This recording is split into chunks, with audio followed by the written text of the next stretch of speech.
Well, that Holiday Bowl back in 2000 was not for the faint of heart. Electrifying play after electrifying play. 60 minutes with Texas. Joey Harrington famously became that first player in Holiday Bowl history to throw for a touchdown, 1 yard of Justin Field. Harrington caught a touchdown, 18 yards from Keenan Howery. Stumbling into the end zone was number 3. Joey ran for a TD, a 9-yarder in the fourth quarter. Later fourth, Jason Willis gave the Ducks the lead for good on a 4-yard end around. They made it 35-28. The Ducks were bound for big things. The Longhorns misfired with several throws into the end zone late in the game, and Roy Williams, big drop there on 4th down. Rashad Bowman halted another Texas drive deep in their territory, and even a final strike of the end zone went for naught. The Ducks secured their first ever 10-win season, set that stage for the greatest season in Oregon history. Phil?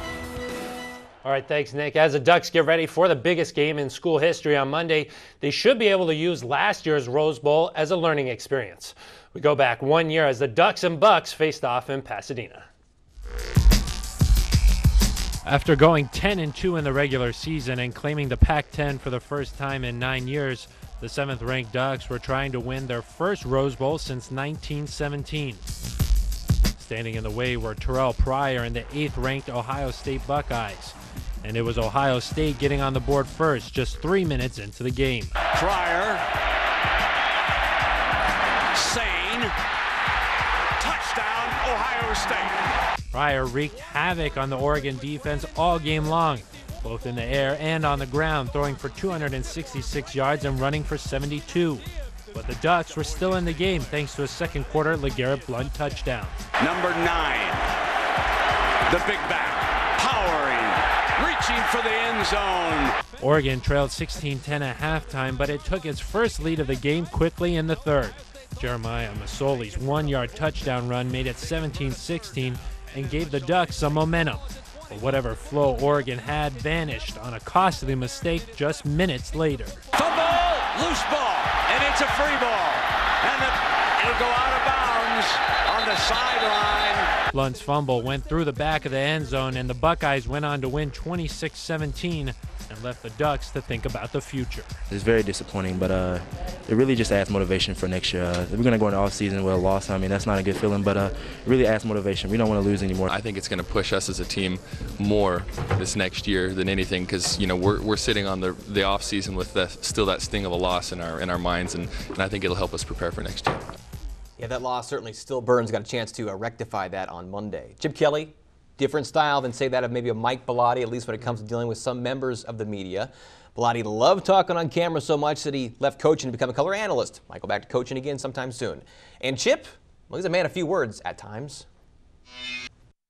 They didn't release anything a day early. I said I'd have my quarterback decision when we're ready to play the New Mexico game. Well, Dave Williford did send out a press release. I know he did. I told him to. Because we told our quarterbacks, and I know you guys are going to hunt our quarterbacks down and try to figure out what the answer was. So when I told my quarterbacks the answer, 10 seconds after that, I told them to announce who our quarterback was going to be. What are you barking at these officials for? What are you saying? It's really loud, so you got to raise your voice. Coach, your prolific offense is struggling here in the first half, only 8 points. What's happening? That's why we play 60 minutes. What about LaMichael James, only 34 yards rushing? Any concern about that? Nope, because we're going to play a whole game. We don't talk about things at halftime. We'll make some adjustments, and then we're going. What about the adjustments? What might you make? I got to get in the locker room and figure that one out. Is this one of those wins where you wipe your brow with a 2-point win? We won. That's all we care about. Sure. Given that this is Thanksgiving week, what are you thankful for? First and foremost, just press conferences. How much confidence do you guys have that you've been so good scoring in the second half this year? We got all confidence in the world. All right, thanks, Coach. Anything with your preparation change, or do you stick with the same thing? Same thing, besides not allowing you guys to go in, and that's just a tradition thing. I really wanted to let you guys in, but I just wanted to honor the tradition of the game, so. It's kind of a dry humor at times. You can have, a couple different sides to him, but bottom line is it's all about football with him and all about the game plan, and completely despises those dumb questions, but all that matters to his team is the winning, and the kids really do truly adore what he's done. Yeah, he kind of went through the ringer last year with his first year, and then this, after that tough Rose Bowl loss through the offseason this year. But this year he won all those coaching awards, and it's clear he's got a great football mind, right? Yeah, and the peers like him as well. You look at all the hardware he collected this after the Civil War, so certainly he's doing the right thing, at least with the football team.